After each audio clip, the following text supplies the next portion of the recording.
സാംസ്കാരിക കേരളം കാലടിയെ അടയാളപ്പെടുത്തുന്നത് ശ്രീശങ്കരാചാര്യ സ്വാമികളിലൂടെ ആണ്. ഇപ്പോൾ എല്ലാവരുടെയും ശ്രദ്ധ ആകർഷിക്കുന്ന കാലടിയിലെ ആഗസ്റ്റ് 15 പഞ്ചവാദ്യം കേരളത്തിൻ്റെ ഒരു പ്രത്യേകതയായി മാറിക്കൊണ്ടിരിക്കുകയാണ്. പഞ്ചവാദ്യത്തിന് മാത്രമായിട്ട് ഒരു അരങ്ങൊരുക്കുകയാണ് കാലടിയിലെ ഈ പഞ്ചവാദ്യവേദി. ഉത്സവാഘോഷത്തിന്റെ ഭാഗമായിട്ടാണ് സാധാരണ പഞ്ചവാദ്യമെങ്കിലും ഇത് ആസ്വദിക്കാൻ വേണ്ടി മാത്രം ആനയും പൂരയും വെടിക്കെട്ടും ഒന്നും ഇല്ലാതെ കൊണ്ട് പഞ്ചവാദ്യം മാത്രം സന്ധ്യാസമയത്ത് തുടങ്ങി ഒരു 10 മണിയോടുകൂടി തീരുന്ന വിധത്തിൽ പഞ്ചവാദ്യത്തിൻ്റെ എല്ലാ ഭാഗങ്ങളും വിസ്തരിച്ച് കൊട്ടി എല്ലാവർക്കും മതിമറന്ന് ആസ്വദിക്കാൻ പാകത്തിനുള്ള പഞ്ചവാദ്യമാണ് കാലടിയിൽ നടക്കുന്നത്. ധാരാളം ആസ്വാദകർ ഇതിനായിട്ട് കാലടിയിലേക്ക് എത്തുന്നു എന്നതും ഈ മഹോത്സവത്തിൻ്റെ പ്രത്യേകതയാണ്. കേരളത്തിലെ പ്രശസ്ത കലാകാരന്മാരെല്ലാവരും പങ്കെടുത്തിരുന്നു. ഇപ്പോൾ സീനിയർ ആളുകളും പോയി പുതിയ തലമുറക്കാർ പഞ്ചവാദ്യത്തിൻ്റെ നേതൃത്വ രംഗത്തേക്ക് എത്തിക്കൊണ്ടിരിക്കുകയാണ്. പുതിയ തലമുറക്കാരുടെ ഗംഭീര പഞ്ചവാദ്യം കേരളത്തിലെ എല്ലായിടത്തും ഉത്സവാഘോഷത്തിൻ്റെ ഭാഗമായിക്കൊണ്ടിരിക്കുന്ന ഈ കാലത്ത് കാലടിയിലൂടെ അവർ വരവറിയിച്ചുകൊണ്ട് ആഗസ്റ്റ് 15 ഈ പുതിയ വർഷത്തെ പഞ്ചവാദ്യോത്സവത്തിന് അവർ തുടക്കം കുറിക്കുകയാണ്. ഇതിൻ്റെ പ്രൊമോട്ടറായ ഇപ്പോൾ നാം ആസ്വദിച്ചു വരുന്ന പഞ്ചവാദ്യത്തിന് ഒരു 60-70 വർഷത്തെ പഴക്കമേ ഉള്ളൂ. അതിനു മുമ്പുണ്ടായിരുന്ന പഞ്ചവാദ്യം ക്ഷേത്ര ചടങ്ങുകളുടെ ഒരു ഭാഗമായി ഒരു അരമണിക്കൂറോ 3/4 മണിക്കൂറോ മാത്രം നീണ്ടു നിന്നിരുന്ന ഒരു പ്രക്രിയയായിരുന്നു. അതിലുള്ള അന്നത്തെ ബുദ്ധിമാന്മാരായ കലാകാരന്മാരുടെ ചിന്ത വന്നിട്ടാണ് ഒരു 3 മണിക്കൂറും 3.5 മണിക്കൂറും ഒക്കെ നീണ്ടു നിൽക്കുന്ന ഇപ്പോഴത്തെ പഞ്ചവാദ്യമായിട്ട് മാറിയത്. അത് പെട്ടെന്ന് നടക്കുന്നൊരു കാര്യമല്ല. കാരണം ഒരു കലയെ ഇതേപോലെ വികസിപ്പിച്ചെടുക്കുന്നത് ദശാബ്ദങ്ങളുടെ ശ്രമഫലമായിട്ടാണ്. അപ്പോൾ ഒരു 1980 മുതലാണ് ഈ പഞ്ചവാദ്യത്തിന് ഇത്രമാത്രം ഒരു പ്രചാരം കേരളത്തിൽ വന്നത്. അപ്പോൾ ആദ്യകാലത്ത് ഇതെല്ലാം നേരത്തെ പാലേലി പറഞ്ഞ പോലെ ഉത്സവത്തിൻ്റെ ഭാഗമായിട്ടേ ഉണ്ടായിരുന്നുള്ളൂ. അതിന് ധാരാളം വേറെ ചില കാര്യങ്ങൾ നോക്കാനുണ്ട് ഉത്സവത്തിന്. കാരണം ഒരേ സ്ഥലത്ത് നിന്ന് കൂട്ടാൻ പറ്റില്ല, പല സ്ഥലങ്ങളിലേക്ക് മാറി മാറി പോകും, സമയത്തിൻ്റെ പ്രശ്നങ്ങൾ വരും, ചടങ്ങുകൾക്ക് പ്രാധാന്യം കൊടുക്കണം. ഇങ്ങനെയെല്ലാം വരുന്നത് കൊണ്ട് കലയുടെ എല്ലാ ഭാഗങ്ങളെയും നമുക്ക് പ്രകടിപ്പിക്കാൻ ഉള്ള ഒരു സാധ്യത വളരെ കുറവാണ് ഉത്സവ പഞ്ചവാദ്യങ്ങളിൽ. ഇതിനൊരു മാറ്റം വരുത്തിക്കൊണ്ട് ആസ്വാദനം മാത്രം ലക്ഷ്യമാക്കി അന്ന് കേരളത്തിൽ ഇന്ന് ധാരാളം ആസ്വാദന പഞ്ചവാദ്യങ്ങൾ നടന്നു വരുന്നുണ്ട്. ഒരുപക്ഷെ കാലടിയുടെ ചുവട് പിടിച്ചാവും അത്. 97 ആദ്യമായി കേരളത്തിൽ ഇങ്ങനെ ഒരു പ്രസ്ഥാനത്തിന് രൂപം കൊടുത്ത് തുടങ്ങിയത് ഈ കാലടിയിലാണ്. 97 ആദ്യത്തെ പഞ്ചവാദ്യം തുടങ്ങിയത്. കലാകാരന്മാരുടെ പൂർണ്ണ സഹകരണവും അതിലുണ്ട്. കാരണം അവരെല്ലാം എന്ത് വേണമെങ്കിലും ചെയ്യാൻ തയ്യാറായി സഹകരിച്ച് ഞങ്ങളോടൊപ്പം വരുന്നുണ്ട്. അത് ഇപ്പോൾ വെറുതെ ഒരു പഞ്ചവാദ്യം നടത്തുക മാത്രമല്ല, കേരളത്തിലെ ഏറ്റവും വലിയ പുരസ്കാരമാണ് വാദ്യകലയിൽ പല്ലാവൂർ പുരസ്കാരം. കേരള ഗവൺമെൻറ് കൊടുക്കുന്നതാണ്. ഓരോ വർഷവും ആ പുരസ്കാരം നൽകി വരുന്നുണ്ട്. ആ പുരസ്കാര ജേതാക്കളെ ആദരിക്കുന്നൊരു ചടങ്ങോടുകൂടിയാണ് ഞങ്ങൾ എല്ലാ വർഷവും ഈ ഒരു 10-15 വർഷമായി അങ്ങനെ തുടങ്ങുന്നത്. അതിൽ നിൽക്കുന്നില്ല. പൂരം ലവേഴ്സ് ഗ്രൂപ്പ് എന്ന് പറഞ്ഞ് വടക്കാഞ്ചേരിയിലുള്ള ഒരു ടീം ഞങ്ങളോട് സഹകരിക്കുകയും അവർ ഒരു 20,000 രൂപയുടെ ഒരു പുരസ്കാരം ഏറ്റവും നല്ലൊരു കലാകാരനെ കൊടുക്കാനായിട്ട് ഞങ്ങളെ ഏൽപ്പിക്കുന്നുണ്ട്. ഞങ്ങളോടാണത് അതിനുള്ള എല്ലാ തെരഞ്ഞെടുപ്പുകളൊക്കെ ചെയ്യാൻ പറയുന്നത്. അതും ഇവിടെ ചെയ്തു വരുന്നുണ്ട്. പിന്നെയാണ് നെന്മാറ ഹരിഹരയ്യർ എന്ന് പറയുന്ന വേറൊരു ആസ്വാദകൻ, പാലക്കാടുള്ളതാണ് നെന്മാറ. അദ്ദേഹം ഇവിടെ സ്ഥിരം വരാറുണ്ട്.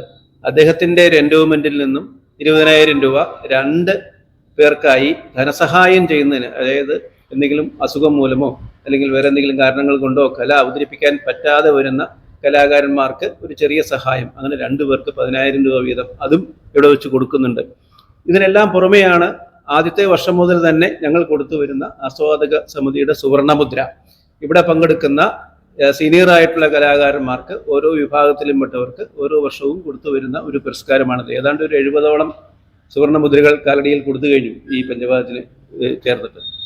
ഇത്രയും കാര്യങ്ങൾ ചെയ്യുന്നുണ്ട്. ഇപ്പോൾ അതുകൂടാതെ ഒരു പ്രോഗ്രാം ഡയറി അന്നമ്മയുടെ പരമേശ്വരന്മാരുടെ കലാ സാംസ്കാരിക കേന്ദ്രം, അദ്ദേഹത്തിൻ്റെ പേരിലുള്ള കലാ സാംസ്കാരിക കേന്ദ്രം, അതും ഇവിടെ വെച്ചാണ് പ്രകാശനം നടക്കുന്നത്. ഇങ്ങനെ ഈ പഞ്ചവാദ്യവും അല്ലെങ്കിൽ കലകളുമായിട്ട്, വാദ്യകലയുമായിട്ട് ബന്ധപ്പെട്ട ധാരാളം പരിപാടികൾ അന്ന് ഇവിടെ നടക്കും. പലരും വരും, പലരും കാണും, ചർച്ചകളൊക്കെ നടക്കും. അങ്ങനെയുള്ള ഒരു വേദിയായി ഇപ്പോൾ കാലടി പഞ്ചവാദ്യം മാറിക്കഴിഞ്ഞിട്ടുണ്ട്. 5:45 ആണ് ഈ ആദരണ സദസ്സ് തുടങ്ങുന്നത്. 45 മിനിറ്റ് കൊണ്ട് തന്നെ തീർക്കും.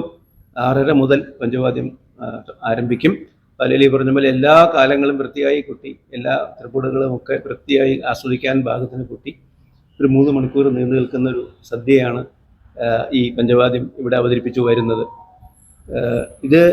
ഇതിൽ ഞങ്ങൾ ഇത്തവണ സുവർണമുദ്ര നൽകി ആദരിക്കുന്നത് 2 പേരാണ്.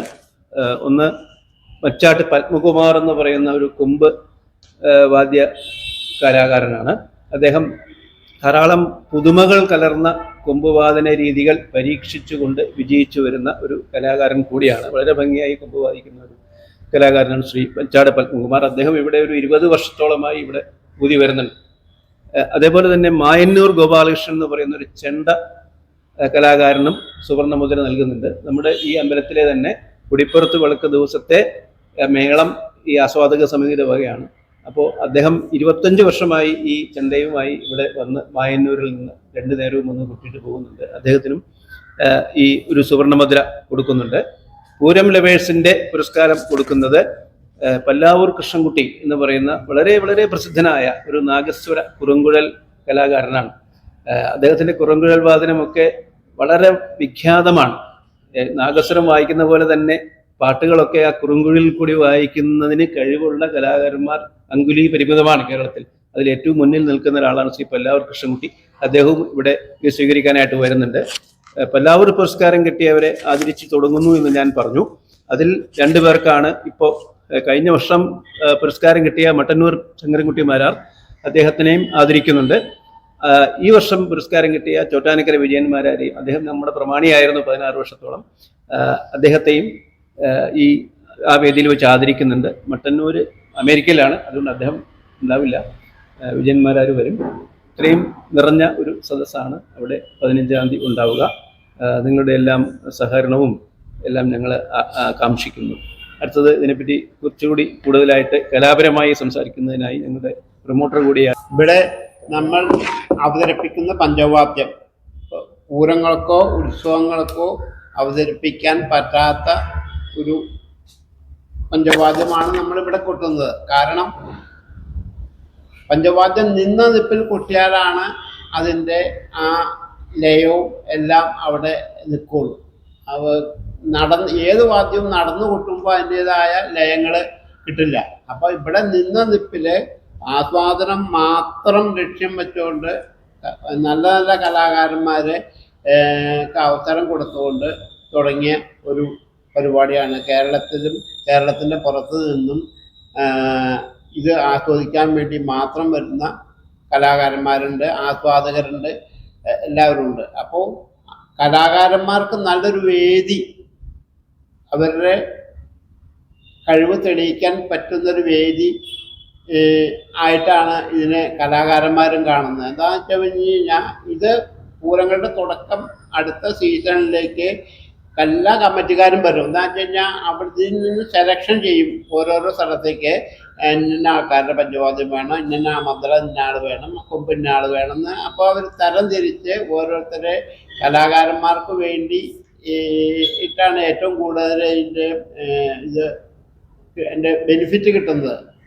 അപ്പം അങ്ങനെ ഇപ്പോൾ ഇതാണെന്ന് വെച്ച് കഴിഞ്ഞാൽ തൃശ്ശൂർ പൂരത്തിൻ്റെ പ്രമാണി ആയ ചോറ്റാനിക്കര നന്ദപ്പമാരാണ് ഇത്തവണയും നമ്മുടെ ഉത്സവത്തിൻ്റെ പ്രമാണി. അപ്പം അങ്ങേര് തുടക്കം മുതൽ ഈ പഞ്ചവാദ്യങ്ങൾക്ക് ഉണ്ടായത് ആളാണ്. അതേമാതിരി കല്ലേക്കടങ്ങര കൃഷ്ണവാര്യർ, അങ്ങേര് മദ്ദളത്തിനും ഇവിടെ തുടക്കകാലം മുതൽ ഉണ്ടായിരിക്കുന്ന ആളാണ്. അങ്ങേരാണ് പ്രമാണി.